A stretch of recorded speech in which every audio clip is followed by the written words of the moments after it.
le monde, j'espère que vous allez bien. Aujourd'hui, nous sommes le 31 janvier, en ce jour où je tourne la vidéo. J'espère que vous allez bien, que vous sentez des énergies pas trop lourdes de votre côté. Comme je le répète, nous sommes dans un portail de nettoyage de la blessure de trahison. Et donc, en principe, ça doit cheminer pas mal de votre côté. Normalement, vous devez bien regarder les phrases du jour que je mets chaque matin. Je ne sais jamais d'avance quelle sera la phrase du jour. C'est vraiment la phrase du jour. C'est une phrase qui est choisie avec les guides, où moi j'ai tout un panel de phrases, de cartes, et c'est les guides qui choisissent la pensée du jour, la phrase du jour sur mon profil Facebook que je mets ça. Et en fait, à partir de là, vous avez un axe de travail à réfléchir dans la journée. En général, prenez cette phrase du jour que je vous mets comme étant une réelle synchronicité que vous avez par rapport au fait que là, vous avez un signe aujourd'hui que cette phrase, c'est la ligne directrice de votre journée, en fait. C'est le fil conducteur. Je suis en train de me coiffer en même temps. C'est le fil conducteur de votre journée. Et c'est comme une pièce du puzzle qui vient s'abriquer. On sait qu'en ce moment, on est dans un portail de la trahison et ça fait déjà à peu près 2-3 semaines que les phrases du jour tournent quand même beaucoup autour du fait de allumer vos radars, de prêter attention à la phrase du jour. C'est toujours une nouvelle pièce du puzzle qui vous est donnée. Et en principe, si vous faites les choses sérieusement, contraction, vous voyez, quand vous voyez la phrase du jour, vous devez réfléchir à en quoi cette phrase vous apporte un message à vous dans votre vie. Donc si c'est pas comme ça que vous le vivez, c'est que vous n'avez pas encore cette habitude de prêter attention aux synchronicités qui vous sont envoyées. Je veux dire, la phrase que je mets le matin, c'est pas une phrase comme ça pour faire bien. Elle n'est pas choisie au hasard. Je l'ai déjà dit au moins 10 fois dans mes vidéos. Contraction, je l'ai dit plein de fois. Et malgré ça, il y en a plein qui, je suis étonnée, tombent dans le piège de plein de défis, alors que de base, c'était le fil conducteur de la journée. C'était la pensée du jour. C'était la synchronicité.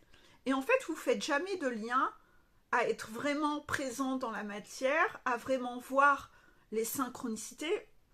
Vous êtes souvent déconnecté en fait. Vous êtes beaucoup dans la dissociation, contraction, et vous êtes là sans être là. Vous entendez sans entendre en fait.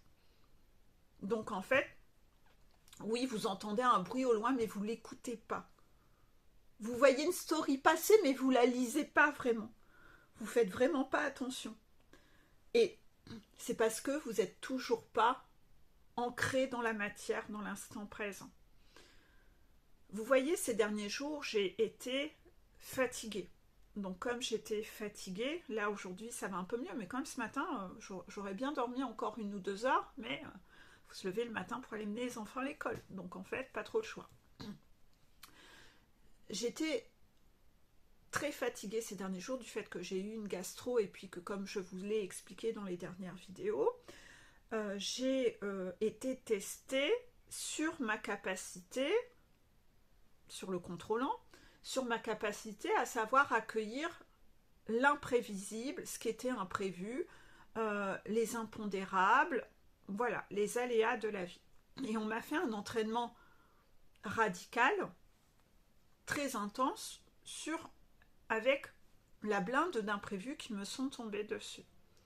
Qui plus est, si vous regardez mes vidéos depuis quelque temps, je vous ai toujours expliqué que quand on vous teste comme ça, à un moment, on va vous tester aussi lorsque vous êtes fatigué. Donc on peut vous provoquer un état de fatigue, moi c'est ce qu'ils ont fait avec la gastro, pour voir si même quand je suis fatiguée, je relève quand même mes défis. Est-ce que je reste alignée ou est-ce que je suis prête à baisser ma garde, à me reprostituer quand je suis fatiguée parce que c'est plus facile. Si vous êtes dans cet état d'esprit-là, c'est le signe que vous n'êtes pas transformé. Ça veut dire que ça n'est pas encore naturel pour vous de vous comporter de telle ou telle façon et que agir de telle ou telle façon vous demande encore beaucoup d'efforts. Donc, par rapport à cela, vous devez prêter attention à tout cela parce que vous devez regarder si réellement cela vous demande encore des efforts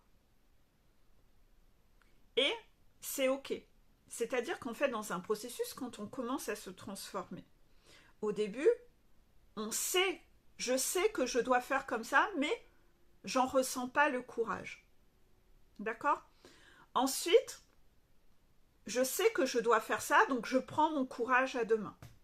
Ensuite, je sais que je dois faire comme ça me demande encore pas mal d'efforts, mais je le fais de plus en plus souvent, ça me demande encore pas mal d'efforts, c'est encore inconfortable. Puis après, je sais ce que je dois faire, donc je fais attention, je suis sur mes gardes, mais ça devient de moins en moins compliqué pour moi de le faire. Puis après, progressivement, voilà, là maintenant c'est devenu plus ou moins naturel de me comporter de cette façon. Et puis là, les guides vont vous envoyer un flot d'imprévus, vous êtes dans un tourbillon, vous avez plein de choses à penser, peut-être même que vous allez tomber malade, vous êtes extrêmement fatigué. Et là, dans cet état où vous êtes occupé, vous avez autre chose à penser dans votre tête, est-ce que vous continuez à le faire naturellement? Est-ce que quand vous êtes fatigué et que ça serait quand même beaucoup plus simple de baisser la garde, de baisser les bras, je vais me reposer, est-ce que vous continuez à être aligné? Et en fait, vous êtes testé comme ça progressivement parce que si vous en êtes à le faire, quel que soit le contexte dans lequel vous êtes, c'est que cela fait désormais partie de vous. C'est que vraiment, dans ces étapes où vous devez, sur votre parcours, vous transformer de papillon, de chenille en papillon, c'est que cette transformation, c'est vraiment opérant en vous. C'est-à-dire que même quand vous êtes fatigué, vous êtes aligné. Donc il y a plein d'étapes où les guides doivent voir si les racines sont vraiment là costauds. Parce que parfois vous allez le faire et puis de temps en temps quand vous êtes fatigué, vous allez repartir dans vos vieux schémas. Je l'avais pas vu ce défi. Putain, voilà, j'étais fatiguée. Puis j'étais préoccupée par ça, donc je l'ai pas vu venir, Peggy. Voilà, c'est que c'est pas encore naturel chez vous. Donc en fait, c'est là où les guides arrivent à voir votre état d'évolution où vous en êtes. C'est normal. D'accord? C'est comme quand vous apprenez vos tables de multiplication ou que vous apprenez à faire des dictées de phrases, à accorder le verbe, etc. Au début, ça vous demande beaucoup d'efforts. Zut, alors le verbe, il est où? Quand vous êtes enfant, moi je vois que ma pitchounette elle en est là. Zut, l'adjectif il est là. Ok, c'est quoi le sujet? Merde, je dois accorder ou pas accorder? Merde, voilà, vous voyez, ça demande des efforts, donc ça vous demande de la concentration.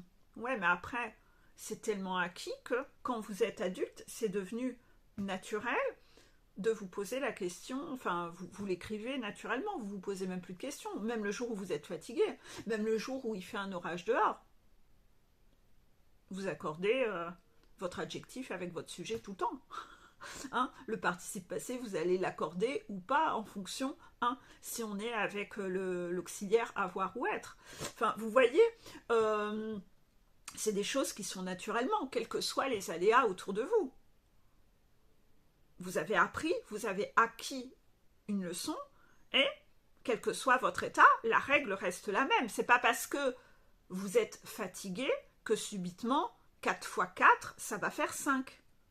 Non, 4 x 4 ne fera jamais 5, même quand on est fatigué. Quand on monte une montagne, vous devez guérir vous-même de vos mécanismes, vous avez des apprentissages et des leçons, et quel que soit le contexte, ça doit toujours devenir votre nouvel alignement, qui est un alignement où vous vous respectez vous-même, où vous arrêtez de repartir dans vos schémas sacrificiels. Eh bien, en fait, en ce moment, moi, souvent, je vous en ai parlé de ça, qu'à chaque fois, on me faisait tester le contrôle, même quand j'étais fatiguée. Après, c'était l'étape ultime, contraction. C'est un peu comme le dernier test. Ensuite, le rigide, on m'a refait vivre ça. Et là, dans le portail, un nouveau portail de la transition, on me reteste. Parce que quand vous êtes en complétude, vous êtes censé être comme ça. Donc en fait, quel que soit ce qui se passe, on vient venir vous refaire faire un petit test pour voir si vous êtes toujours OK. Est-ce que vous rechutez dans vos vieux schémas? C'est possible. Vous pourriez. Donc en fait, on vient tester la stabilité de votre complétude. Et ça dure un certain temps, hein, croyez-moi. Hein, ça se fait pas. Croyez pas que. J'ai parfois des gens qui me disent non, mais là, je suis en complétude depuis une semaine. D'accord. Non, la complétude, ça va être testé pendant des mois. Votre complétude, elle va être à peu près de façon superficielle. Puis après, il va falloir les faire, les racines profondes, ou quel que soit l'orage, vous êtes encore en complétude. Et après, cette complétude va être testée sur la longueur. Parce que elle est liée à la foi. C'est-à-dire qu'en fait, vous pourriez vous dire parfois, ah, la complétude, c'est que de la connerie, je suis qu'en complétude, et je suis en complétude et je n'obtiens pas ce que je veux, ah ben j'en ai marre de patienter, j'abandonne tout, je repars dans mes vieux schémas, ça sert à rien, ça veut dire que vous n'étiez pas guéri en fait. Donc en fait, on va vous tester sur tout ça en fait, hein. Voilà. Donc, est-ce que j'ai bien fait la bonne introduction? Ok. Donc là, en ce moment, on parle beaucoup de la trahison, du contrôle. Je ne sais même plus ce que je disais de base. Je sens qu'on m'a détourné sur des choses. Donc oui, en ce moment, normalement, vous faites bien attention aux phrases du jour, aux articles que je refais sur Facebook, parce que je ne fais pas l'article au moment de la phrase. C'est fait exprès. C'est ce qui m'est demandé. Contraction. L'article, parfois, je vais le réécrire un mois après. Et c'est orchestré, hein, c'est-à-dire qu'au moment où je vais faire l'article en fonction de cette phrase un mois après, c'est de nouveau l'énergie qui a besoin d'être retravaillée, parce que depuis un mois, normalement, vous avez ne pas dû laisser tomber cet axe de travail. Ça doit faire partie de vous. Donc on vient vous faire cette piqûre autour de cette phrase et autour de cet article seulement un mois après, pour vraiment l'ancrer beaucoup plus profond, pour refaire une révision, une piqûre de rappel. Et dans ces cas-là, il faut vraiment le lire, l'article qui est au-dessus de la phrase, parce qu'il vient apporter une information beaucoup plus complète, et que peut-être vous, quand vous aviez vu cette phrase il y a un mois, peut-être vous en avez travaillé 10%. Et par rapport à l'article que je vais mettre au-dessus, on vous le fait travailler sous un angle que peut-être vous n'aviez pas cogité du tout à cet angle-là. Donc en fait, normalement, si vous êtes quelqu'un qui travaille de façon sérieuse, qui cherche vraiment à travailler sur lui, vous devez être dans ce mécanisme de faire attention à ces phrases et à ces articles. J'ai des pupilles en coaching qui sont très assidus à ça. Normalement, ça ne doit pas vous prendre un temps de fou. Pourquoi? Parce qu'une phrase le matin, ça prend environ 10 secondes à lire une phrase. Les articles, je n'en mets pas tous les jours. Et quand j'écris un article, ça ne demande pas plus de 5 minutes à lire. Et j'en mets pas tous les jours.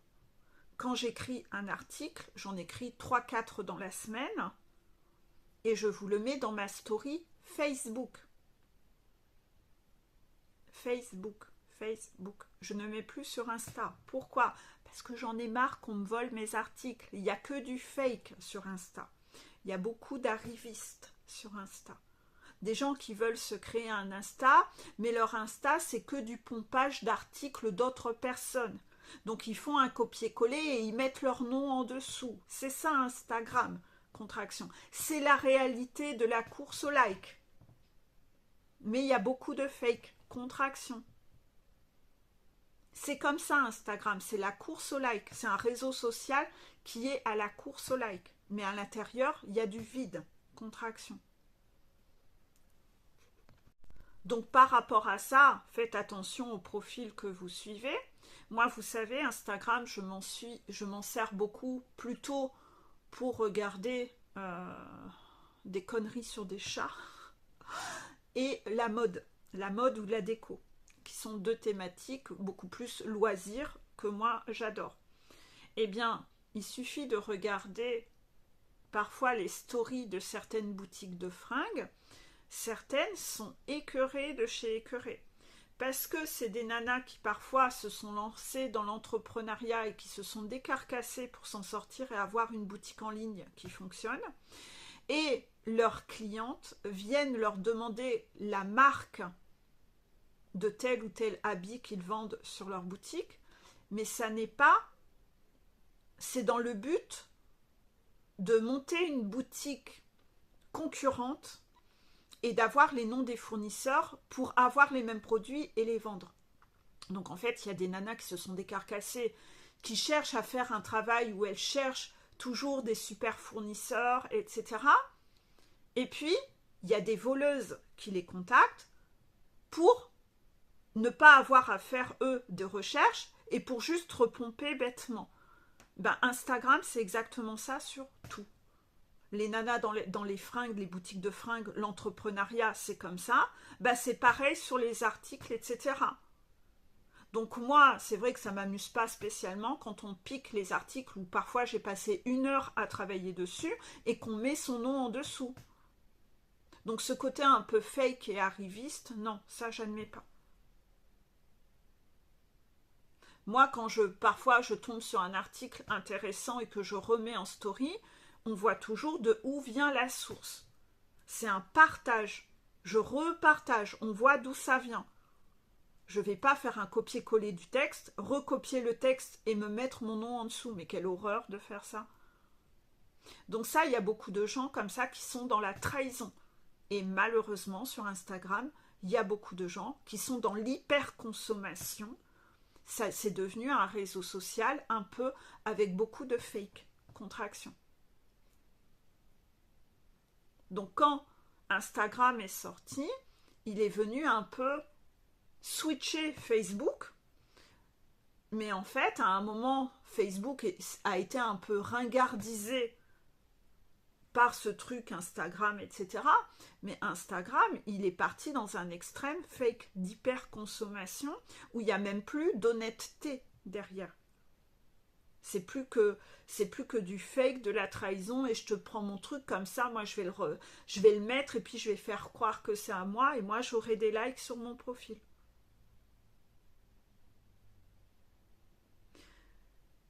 Quand je faisais de la photo, on m'avait même demandé si on pouvait utiliser mes photos pour créer un profil Instagram dans le but d'avoir des likes. Vous voyez un peu jusqu'où ça va. Est-ce que vous avez conscience de tout cet envers du décor? Qu'il y a du fake comme ça derrière? Est-ce que vous avez conscience de ça? Ça, c'est de la trahison, c'est du vol. Vous voyez? Ben, les gens, ils sont prêts à n'importe quoi, en fait. Les gens, il n'y a plus de limite, en fait.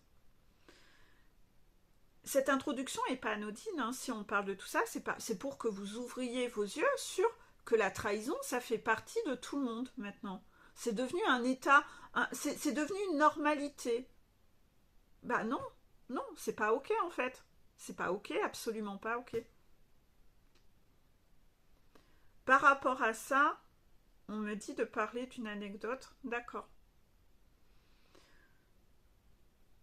J'ai entendu parler en coaching d'une anecdote qui va vous montrer. C'est pas très lumineux, hein, je suis désolée. C'est que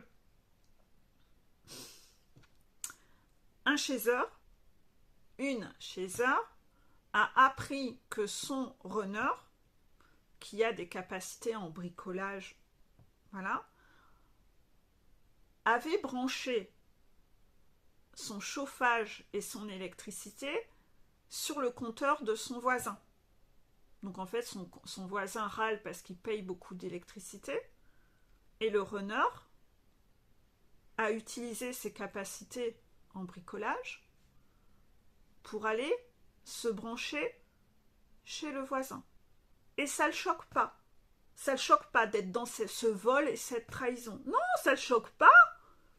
C'est vraiment l'état d'esprit où les gens sont éduqués dans « il y a les baiseurs et les baisers ». C'est extrêmement toxique. Donc en fait, c'est extrêmement choquant. Bien sûr que la chasseur était choquée d'entendre ça. Comment voulez-vous que la chasseur ne soit pas choquée? Elle se dit, mais en fait, je suis en train de découvrir le vrai visage de mon runner. Mais en fait, il n'a même pas de scrupules. Mais s'il n'a pas de scrupules là-dessus, il en a sur quoi, en fait? Son cerveau, il fonctionne comment, en fait? Il trouve ça normal et rigolo d'arnaquer son voisin au quotidien. Et de dire, non mais t'inquiète pas, hein, il fait chaud chez moi, c'est le voisin qui paye. Mais quelle horreur. Donc voilà, en fait, il faut... C'est horrible, en fait. Ben voilà, c'est devenu un état... C'est devenu une façon de vivre, il n'y a plus de limites, je me rends même pas compte, je conscientise même pas que ce que je fais n'est pas bien. On sait que le runner, il aime beaucoup l'argent, hein, mais enfin quand même, de là à arnaquer tout le monde et à voler le fric des autres, c'est pas étonnant que le runner doit vivre certaines choses compliquées avec des pervers narcissiques qui sont intéressés eux aussi que pour l'argent, hein, parce que ça renvoie à un effet miroir, hein. Il y a quelque chose à analyser derrière ça. On va continuer sur cette introduction sur la trahison, encore et toujours. Ce matin, je vous ai mis en story une vidéo. Vous savez que quand je me maquille le matin et que je me prépare dans la salle de bain, j'aime bien écouter une vidéo, pas trop longue. Donc j'écoute souvent des vidéos courtes le matin, 10-15 minutes, voilà. Et quand j'en entends une qui est sympa, qui reflète ce que je pense, qui est en adéquation avec mes convictions, et que c'est validé donc après par les guides, je n'irai jamais partager en story une vidéo si les guides me disent de ne pas la partager. J'en entends pas mal ou parfois moi-même je tique en écoutant, ça c'est pas ok. Et donc dans ces cas-là, si je sens même parfois j'entends qu'une part de la vidéo, je suis alignée avec une part de la vidéo, et puis d'un seul coup, pendant la vidéo, il y a des trucs avec lesquels je ne suis pas du tout d'accord. Dans ces cas-là, soit je vais vous faire une capsule juste derrière en mettant des diapos, en vous disant par contre sur telle thématique, je ne suis pas d'accord, etc. Quand je vous dis que je ne suis pas d'accord, c'est que les guides me demandent de le faire parce qu'eux-mêmes sont du même avis que moi, hein, d'accord? Je précise quand même. Vous commencez à me connaître, j'espère. Et ensuite, parfois, le pourcentage de conneries et le pourcentage de ok, c'est trop confus. Et là, je sens qu'il y a vraiment un risque que vous soyez vraiment trop parasité par la partie pas ok, même s'il y a une partie qui est bien. Et dans ce cas-là, je vais discuter avec les guides et je vais dire là quand même, il y a quand même un risque potentiel de propager cette vidéo parce que la partie pas ok dure un peu trop longtemps et ça pourrait quand même induire de la confusion dans l'esprit des gens, ne trouvez-vous pas? Est-ce que je dois la mettre? Et en général, dans ces cas-là, on me dit non, ne la mets pas. Donc dans ces cas-là, je ne la mets pas. Je répète que si je mets des vidéos en story, c'est toujours pour vous montrer que je ne suis pas la seule à tenir tel ou tel discours, parce que si vous-même, vous ne regardez que moi, ou que vous me découvrez et que vous ne me connaissez pas depuis longtemps, dans cette méfiance envers moi, votre propre blessure de trahison, c'est normal, hein, vous ne me connaissez pas, hein, c'est normal, vous pourriez penser que c'est moi qui dis de la connerie et que c'est uniquement ma vision à moi. Mais en fait, quand vous allez apprendre de plus en plus à me connaître, vous allez apprendre que je ne mets jamais ma vision à moi. Je ne mets que des visions qui sont validées par les guides. Contraction, les guides le confirment. Vous voyez, ils vous le confirment pour vous rassurer. Parce que sinon, j'aurais des foudres. Contraction. Je suis pas dans une démarche égotique. Je rappelle que de base, je ne voulais pas faire de vidéo YouTube, contraction, et que on m'a collé des foudres parce que je devais le faire, contraction. Je m'étais engagée dans mon plan d'incarnation à être éclaireur, contraction. Mais de base, croyez-moi que ça m'a pas trop fait rire de savoir que j'avais choisi ça, parce que j'avais pas très envie. Voilà. Mais voilà, ce que l'on a envie de vivre n'est pas ce que l'on a besoin de vivre. Hein. C'est un peu comme un runner qui découvre, ah, je suis sur un parcours FJ et je vais devoir lâcher ma vie pour aller avec ma chaiseur. Ben, moi aussi, il y a des choses que j'aimerais pouvoir refuser, mais c'est moi qui ai fait la connerie de choisir dans mon plan d'incarnation, donc ben, voilà, j'avais pas envie de faire de vidéo YouTube, on m'a quand même forcé à en faire, voilà, hein. Donc en fait, les runners, ne croyez pas qu'il n'y a que vous et que vous êtes une victime de la vie et qu'il n'y a que vous qu'on vous impose ci ou ça. Arrêtez vos conneries quand même de vous victimiser en mode Calimero, c'est ni plus ni moins que votre choix. Et arrêtez, voilà, c'est vous qui avez choisi ça, maintenant c'est dans votre plan d'incarnation, bah maintenant voilà, hein, voilà. C'est comme si vous aviez décidé, bah tiens, je vais faire des travaux chez moi, je vais recruter une entreprise et je vais leur dire, vous allez faire les travaux chez moi, ça va se passer comme ça, comme ça, comme ça. Puis une fois que les gens viennent faire les travaux, ah non mais en fait, pourquoi vous avez fait ça, c'est honteux, voilà. C'est exactement ça, c'est complètement débile en fait. Donc, vous ne pouvez pas aller reprocher à vos guides après que vous avez ce plan d'incarnation. C'est vous qui l'avez choisi, hein, c'est vous qui l'avez signé. Hein, donc, arrêtez un peu votre cinoche. Ceci dit, quand on n'est pas éveillé et qu'on ne sait pas comment fonctionnent ces histoires de plan d'incarnation, on est un peu très obtus, on reste dans son côté rigide à se croire victime et juste on n'est pas éduqué que c'est nous qui avons participé à ce plan d'incarnation, c'est nous qui l'avions choisi. Donc avant d'être dans la révolte et dans la colère, apprenez à écouter et apprenez à faire votre propre éducation pour comprendre le pourquoi du comment. Parce qu'une fois que vous comprendrez la logique, vous allez arrêter d'être ce roquet énervé qui a toujours envie de mordre à l'injustice, à l'injustice, à l'injustice, c'est trop injuste, c'est trop injuste, c'est trop injuste. Et vous allez arrêter d'avoir des réactions égotiques qui n'ont ni queue ni tête en fait. Voilà. Donc, par rapport à ça, je vais aller me chercher un café, je vous reparle de cette vidéo. Voilà, je suis allée me rechercher un petit café. Donc en fait, dans cette vidéo que je vous ai propagée ce matin en story, c'était le thème de la vidéo, c'était est-ce que le pervers narcissique est conscient ou pas du mal qu'il vous fait, qu'il vous détruit, etc. C'était le titre de la vidéo. Bon, moi, personnellement, c'était une thématique que j'ai déjà vue, revue, etc. Par contre, c'est une nana que j'aime beaucoup qui avait fait cette vidéo. Et j'aime beaucoup son approche à elle. Et quand elle l'a abordé cette thématique, je me suis dit j'aime bien propager ces vidéos parce que je trouve qu'elle a une façon d'expliquer les choses très claire. Très claire. Vous savez, parfois il y a des gens quand ils font des vidéos, ils aiment bien se la péter un peu, mettre tellement de mots compliqués, mettre de la rondeur pour avoir l'air professionnel qu'en fait les gens quand ils écoutent ils sont ils n'ont rien compris en fait. Ils sont lobotomisés, limite ils décrochent, ils s'emmerdent et ils arrêtent de regarder la vidéo. Donc en fait c'est pas du tout productif. Quand je vous parle souvent de chaînes que j'aime, c'est souvent des gens qui ont une façon de parler très claire, très précise. Il n'y a pas de blabla, il n'y a pas de tralala, j'ai horreur de ça. De toute façon vous voyez comment moi je m'exprime. Justement, c'est ce que vous aimez. Et hier encore, un runner me disant coaching, j'adore, merci Peggy, parce que tu prends tellement le temps de bien expliquer tout et tu prends tellement le temps de me donner plein d'exemples en coaching qu'à la fin, tout est clair et j'ai tout compris. Ben, de base, moi, je voulais être enseignante. Je donnais des cours le week-end et pendant longtemps, j'ai voulu être enseignante. Puis après, j'ai décidé de faire autre chose parce que j'avais découvert autre chose. Donc en fait, ce côté un peu enseignant, il vibre quand même en moi, contraction, et finalement, je le mets en pratique dans ce travail en fait de coaching. Donc en fait, ça ressort comme ça, voilà. Mais sinon,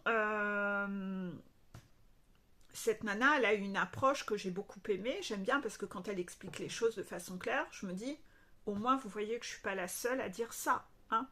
Ça peut vous rassurer sur ce que je dis, la véracité des discours que je tiens.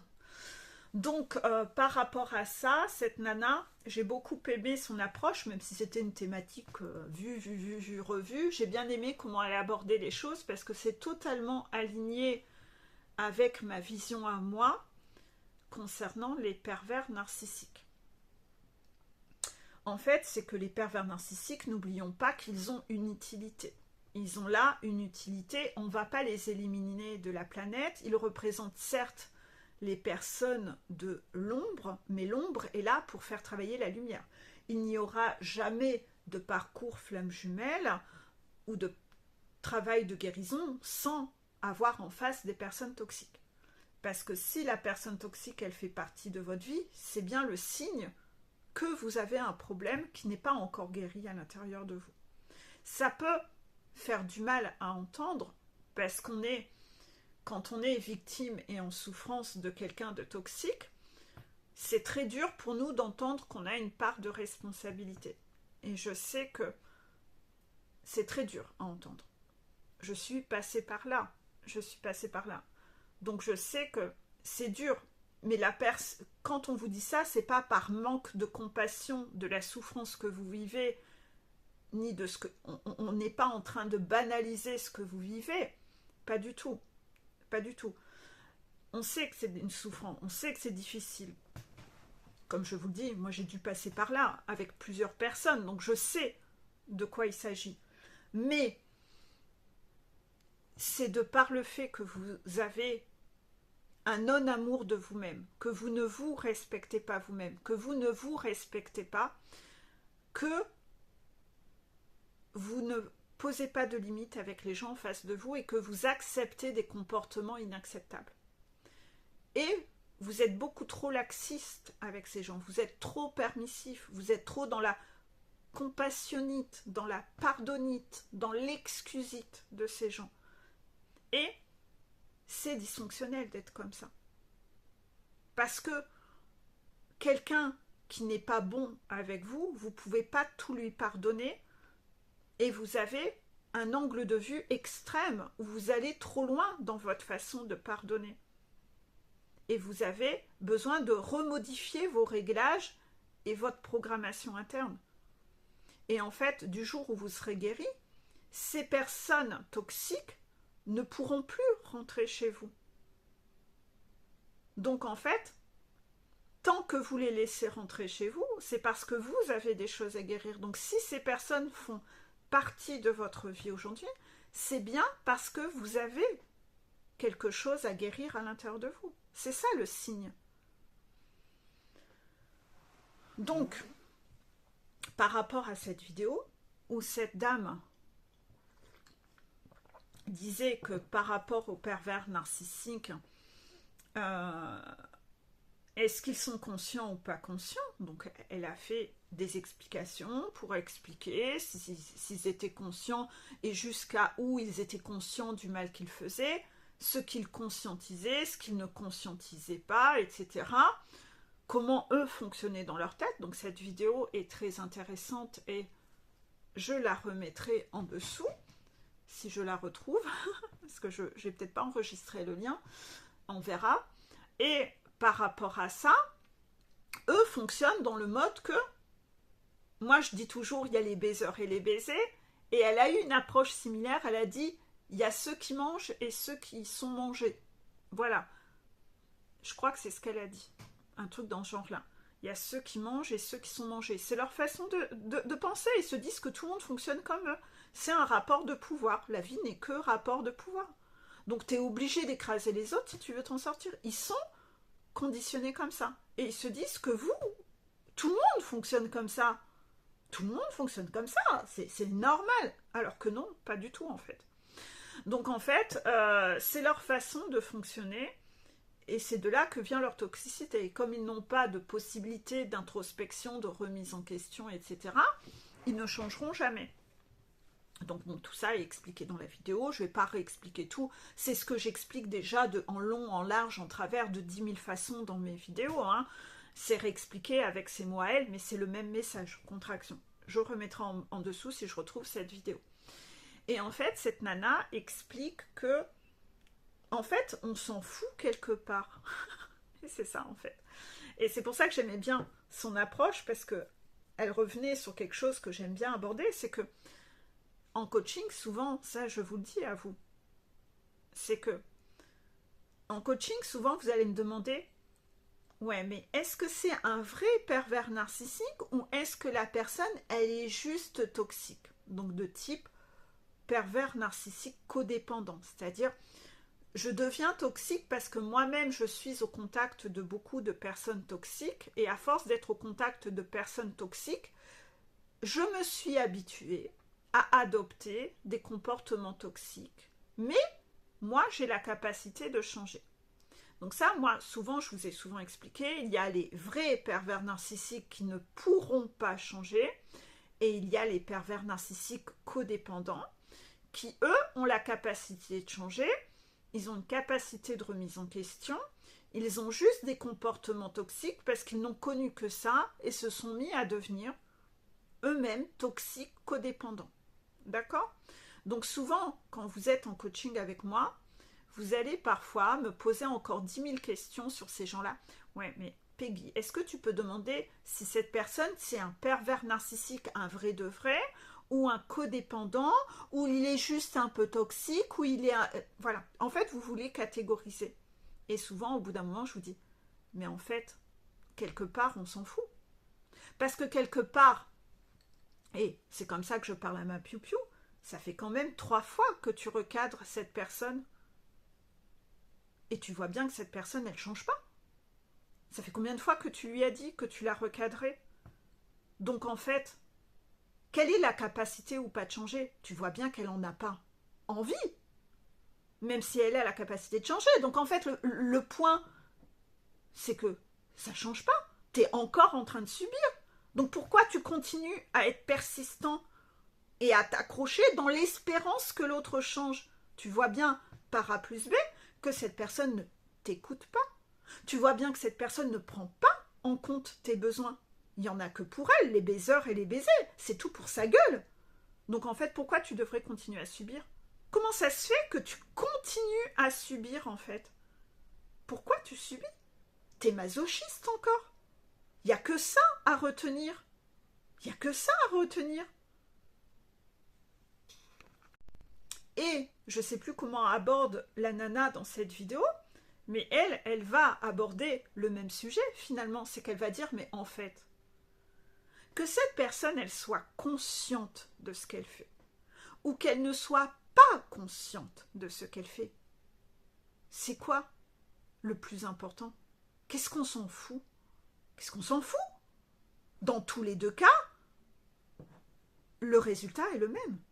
Vous êtes en souffrance. Vous êtes en train de subir.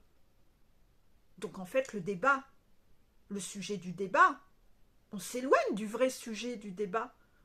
Parce que le vrai débat, c'est pourquoi tu acceptes de subir? Pourquoi tu es encore en train de subir? Parce que le résultat est le même en fait. Et elle donne un exemple qui est très intéressant, où elle dit, c'est comme si cette personne, il lui manquait un rein, et qu'elle venait se brancher sur votre rein à vous, pour qu'elle aille bien. Et à la fin, vous perdez votre rein. Ben, c'est exactement ça. On en revient tout à l'heure à l'exemple du runner qui va brancher son électricité chez le voisin, c'est chacun pour sa gueule. Voilà, c'est ça. C'est en fait, je vais t'abîmer toi, mais tant que moi je suis pas abîmée. Oh, je remettrai aussi cette vidéo que j'avais faite en dessous. C'est toxique. Donc en fait, que la personne soit runner, que la personne soit pervers narcissique, qu'elle soit codépendante, que ça soit une karmika, que ça soit, on s'en fout, que ça soit une toxique mama, la personne est toxique envers vous et vous voyez qu'elle ne change pas. Ben, on met une distance, on arrête là, on met un stop. C'est pas ok. Parce qu'il y a de la toxicité non corrigée. Et de la toxicité non corrigée, c'est stop, non. On dit non à la toxicité qui n'est pas corrigée. Il n'y a que ça à retenir.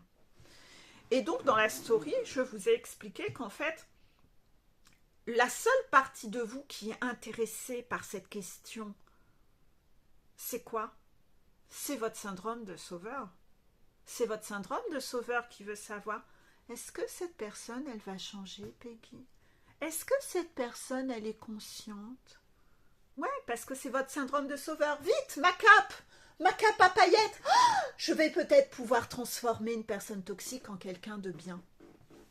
Tu crois franchement que tu es venu sur Terre, toi, pour sauver les gens et les rendre meilleurs? Tu crois que tu es venu sur Terre pour rendre les gens meilleurs? Tu as besoin de nettoyer ton ego. Hein. Mon Dieu, là, t'as le melon. Hein. Contraction. Tu es venu sur Terre pour te guérir. Et tant que tu es dans ce syndrome de sauveur, tu montres par A plus B que tu n'es pas guéri. Déjà, tu cherches plutôt à sauver les autres qu'à te sauver toi-même. Parce que, rappelons que avoir le syndrome de sauveur, c'est un signe que l'on est dysfonctionnel soi-même. Avoir le syndrome de sauveur, c'est je détourne mon attention à vouloir sauver les autres pour refuser de voir et d'entendre que moi-même je suis mon propre bourreau et que moi-même je refuse de guérir. Parce que quelqu'un qui est guéri et qui va bien n'a plus son syndrome de sauveur.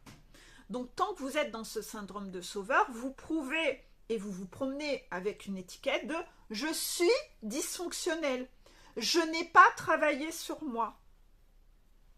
Le syndrome de sauveur, c'est pas un diplôme et un super truc de « ah, syndrome de sauveur, je suis quelqu'un de bien ». Non, c'est « je n'ai pas guéri, je suis dysfonctionnel, je suis en dépendance affective. Je suis une proie idéale, venez voir, je suis bébête, moi.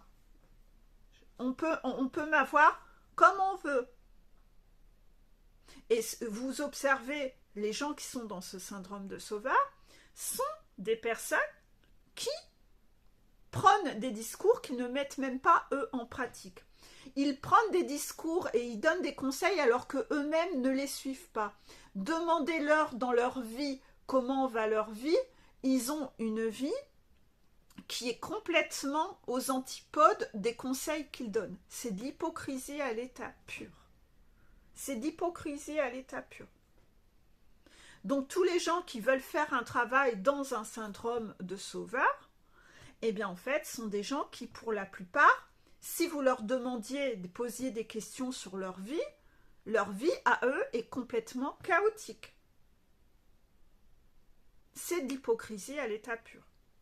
Est-ce que vous avez envie de suivre les conseils de quelqu'un qui a une vie chaotique? Si cette personne a une vie chaotique, c'est que ses conseils sont pourris. Est-ce que vous avez envie de ressembler à cette personne plus tard? Parce que c'est culotté, ça. Hein. Quelqu'un qui fait un métier dans les syndromes de sauveur alors que lui-même n'a pas monté sa montagne, ses guides estiment qu'il est dans de l'hypocrisie à l'état pur et ils vont le laminer. Hein. Son travail va s'écrouler. Ben, ils ne peuvent pas cautionner. C'est pas OK en fait. Cette personne, elle doit déjà travailler sur elle et se sauver elle-même. Mais tant qu'elle a l'esprit détourné à sauver les autres, ça lui donne une excuse, ça lui occupe l'esprit à pas voir à quel point elle est hypocrite, à quel point elle est dans le mensonge, à quel point elle est dans la trahison, à quel point elle-même est hypocrite et ne se guérit pas et ne monte pas sa montagne. Contraction. Donc voilà, il y avait tout ça à comprendre. Je pense qu'on va s'arrêter là. Pour le coup, j'espère que j'ai été assez claire là-dessus. Donc voilà, la vraie question, c'est de savoir pourquoi vous êtes encore là à essayer de sauver quelqu'un de sa toxicité. C'est que vous avez toujours pas guéri. Donc tant que vous en êtes là, n'allez pas croire que vous êtes en complétude. Hein. Pas du tout. Et la chasseur guérie ne fait pas un travail de sauveur. Contraction. La chasseur guérie ne fait pas un travail de sauveur. Donc quand vous cherchez « Ma mission de vie, Peggy, c'est quoi? Je dois sauver qui? Dis-moi, je dois sauver qui? Je dois sauver les fourmis? Je dois sauver les arbres? Je dois sauver qui, Peggy, s'il te plaît,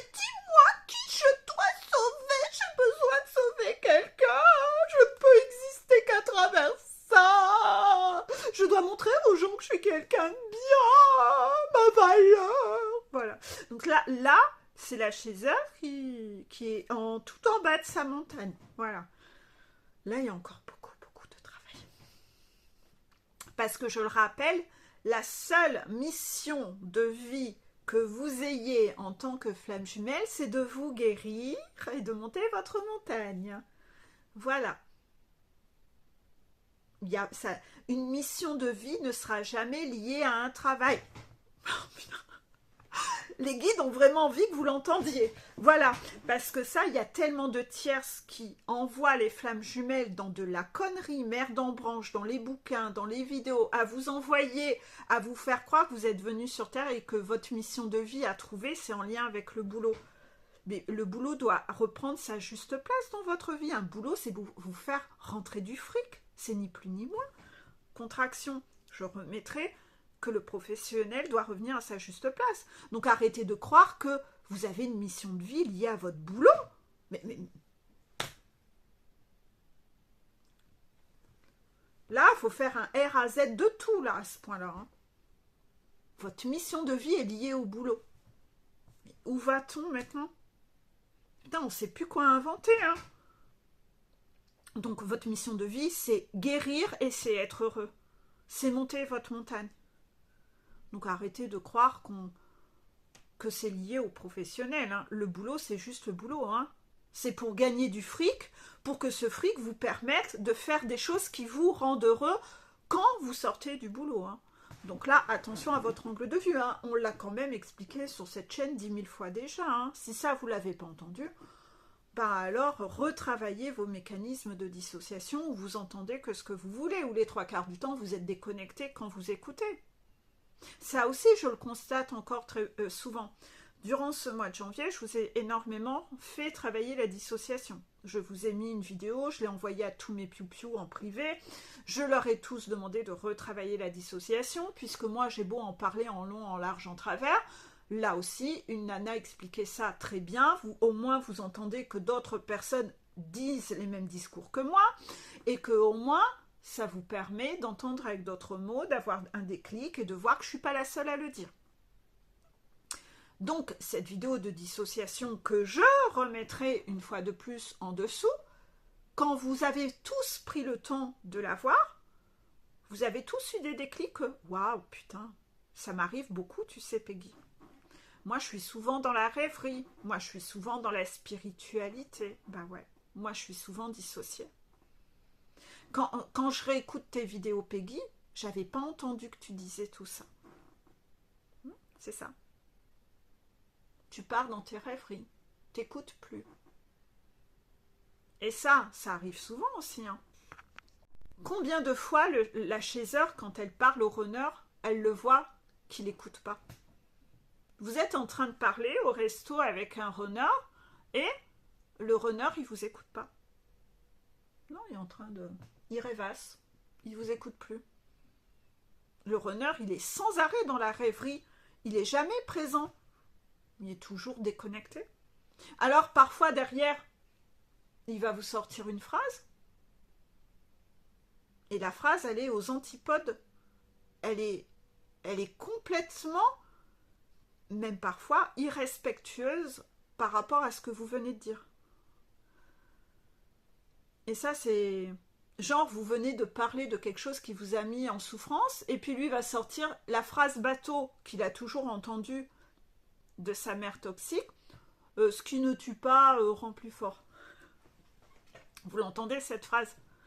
Ça, c'est une phrase de pervers narcissique. Les mères perverses narcissiques, elles éduquent selon cette phrase. Ce qui ne tue pas rend plus fort. Oui, je t'ai battu quand t'étais enfant, mais moi aussi, hein, ce qui ne tue pas rend plus fort. Tu vas quand même pas m'en vouloir comme ça toute ta vie. Oh, je t'ai violé, t'as été violé par ton oncle, etc. Enfin, tout ce qui ne tue pas rend plus fort. Moi aussi, j'ai été violé, alors on n'en meurt pas. Oh, t'es malheureux avec ta femme. Ouais, enfin, tu sais, hein, c'est comme ça dans la vie, hein, ce qui ne tue pas rend plus fort. Hein. Ouais, t'es malheureux au boulot. Et de quoi tu te plains? T'as un toit sur la tête, etc. Ta femme, elle ramène du fric. Et ce qui ne tue pas rend plus fort. Voilà. Cette phrase, c'est génial pour venir arrêtez de donner de la légitimité à vos émotions. C'est ce que fait une mère toxique, c'est qu'elle ne donne aucune légitimité à vos émotions. Elle ne veut pas être dérangée par vos émotions négatives. Donc, elle n'a pas envie que tu fasses chier, toi, le sale mioche, là, avec tes émotions négatives. Elle, c'est que le profit. Donc, en fait, l'enfant ne doit lui apporter que du... Il doit avoir qu'un intérêt positif pour elle. Donc, en fait, si tu viens avec des émotions négatives, c'est quoi l'intérêt à part la faire chier? Ça ne m'intéresse pas. Donc, elle a sa phrase bateau, tout ce qui ne tue pas rend plus fort. Mais elle ne se l'approprie étrangement pas à elle. Non, elle a besoin d'attention. Elle, il y a un petit truc comme ça. Oh, tu te rends pas compte, et puis ton père, et elle déblatère sur le père à tout va. De toute façon, elle déblatère sur tout le monde. Quand elle doit tourner, elle déblatère sur toi, à ton frère ou ta soeur, et elle déblatère sur ton frère et ta soeur auprès de toi. Ça, tu l'as vu, son stratagème. Elle fait toujours ça, la mère toxique. Donc, en fait, les toxiques mamas ont joué à ça tout le temps. Elles ont insufflé la phrase toxique de « ce qui ne tue pas rend plus fort » à leur renard, et quand la chaiseur, elle est en souffrance, le renard, bah, il fait pareil. Bah, qu'est-ce que tu fais chier avec tes émotions négatives, là? Eh, ce qui ne tue pas rend plus fort. Ah ouais, t'as été violée quand t'étais gamine. La nana, elle vient de raconter un truc. Ah ouais, t'as été violée et tout. Ah ouais. Et puis là, le renard, il t'a pas écouté, il était déconnecté. Et puis là, il se dit, ah merde, elle est en train de parler. Oh, j'ai pas écouté. Ouais, mais tu sais, ce qui ne tue pas rend plus fort.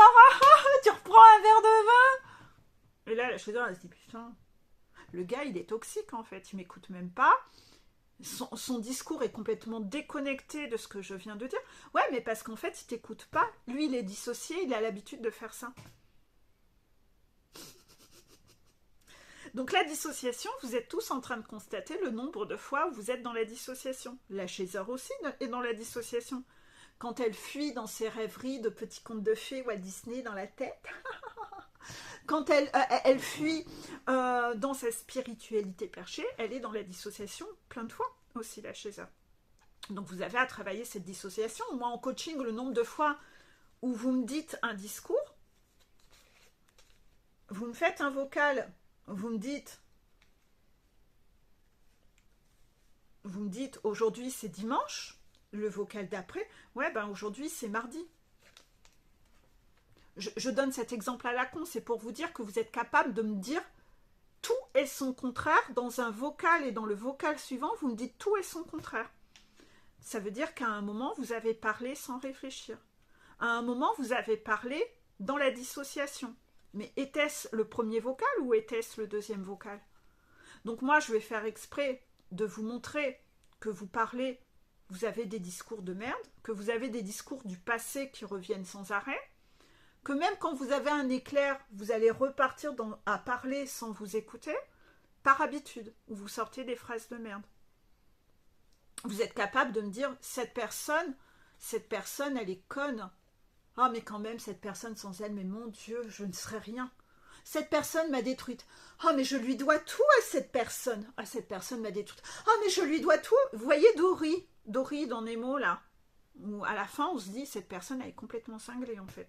Bah, c'est ça, en fait, quand vous êtes dans la dissociation, vous avez des discours où, si vous n'êtes pas présent dans la matière, la personne en face se dit qu'il vous manque une case, en fait. Donc, quand vous le faites avec moi en coaching, je vais vous le faire remarquer et je vais mettre les pieds dans le plat pour vous montrer, t'es dans la dissociation, on va réécouter tes vocaux, remarque à quel point tu te contredis d'un message à l'autre, comme ça, quand vous allez réécouter les vocaux, vous dites, oh putain. Et parfois, vous me dites, pourquoi Peggy elle dit ça? Mais j'ai jamais dit ça. Mais j'ai jamais dit ça. Puis là, vous allez réécouter vos vocaux et vous dites, oh putain, bah si, je l'ai dit. Oh putain, mais en fait, je te l'avais vraiment dit, Peggy. Ouais.